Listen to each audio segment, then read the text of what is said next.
Hello everyone, कैसे हैं आप सब। आज हम बात करते हैं सीमन एनालिसिस की, जो कि मनुष्य का शुक्राणु होते हैं उसके बारे में हम बात करते हैं। इसमें हमारा होता है फिजिकल एग्जामिनेशन होता है, ये हमारे शारीरिक जांच होती है। इसके बाद में हमारा लिक्विफेक्शन टाइम होता है, वॉल्यूम होता है और रिएक्शन पीएच होता है। अब लिक्विफिकेशन टाइम के बारे में हम आपको बताते हैं। लिक्विफिकेशन टाइम हमारा जो होता है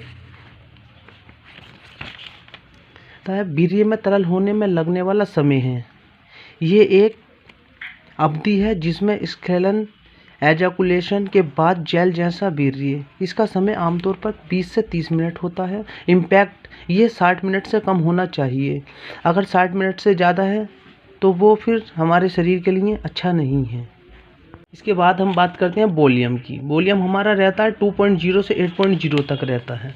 वॉल्यूम में क्या है, हमारा स्पर्म में मौजूद शुक्राणुओं की संख्या। इसमें शुक्राणुओं की संख्या महत्वपूर्ण होती है। पुरुष को शुक्राणुओं की संख्या 15 मिलियन प्रति ml से अधिक है तो ये सामान्य है, और इससे कम होने पर प्राकृतिक रूप से पिता बनने में समस्या आ सकती है। वॉल्यूम बाद है हमारा रिएक्शन। रिएक्शन जो है हमारा 7.6 रहता है। संगठन की प्रयोगशाला नियमावली में संशोधित किया गया है। वीर्य का सामान्य पीएच मान 7.6 टू 8.0 के बीच होता है।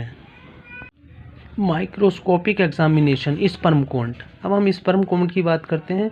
यह पुरुष प्रजनन क्षमता मेल फर्टिलिटी का मुख्य पैमाना है, जो 1 मिलीलीटर में स्पर्म में मौजूद शुक्राणुओं की संख्या को दर्शाता है।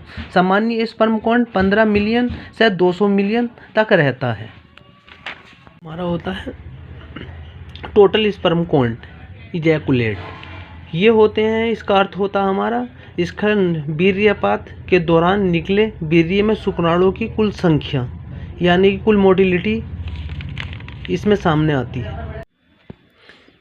स्लगिश स्पर्म मोटिलिटी, इसका अर्थ होता है जो मादा और नर प्रजनन अंग होते हैं, एक बार जब स्लग को साथी मिल जाता है तो एक दूसरे को घेर लेते हैं और उनके उभरे हुए जननांगों के माध्यम से शुक्राणुओं का प्रदान होता है मोटिलिटीज़ का। इसके बाद आती है हमारी एक्टिव मोटिलिटीज़। एक्टिव मोटिलिटीज़ क्या होती है?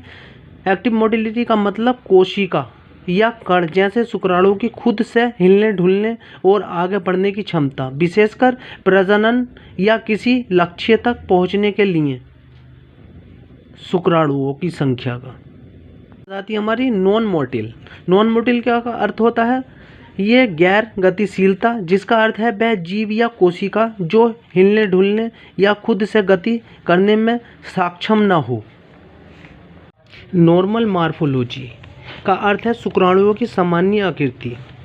मॉर्फोलॉजी का मतलब है शुक्राणुओं का सिर हेड, माध्य भाग मिडपीस, पूंछ टेल का सही आकार में होना, जो अंडे को निश्चेतित फर्टिलाइज करने के लिए आवश्यक है।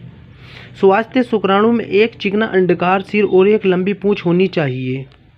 अब नॉर्मल मॉर्फोलॉजी का अर्थ है शुक्राणुओं का असामान्य प्राकृतिक रूप में होना, का मतलब है कि वीर्य स्पर्म में मौजूद शुक्राणुओं का आकार या बनावट सामान्य अंडाकार सिर और लंबी पूंछ का नहीं होना।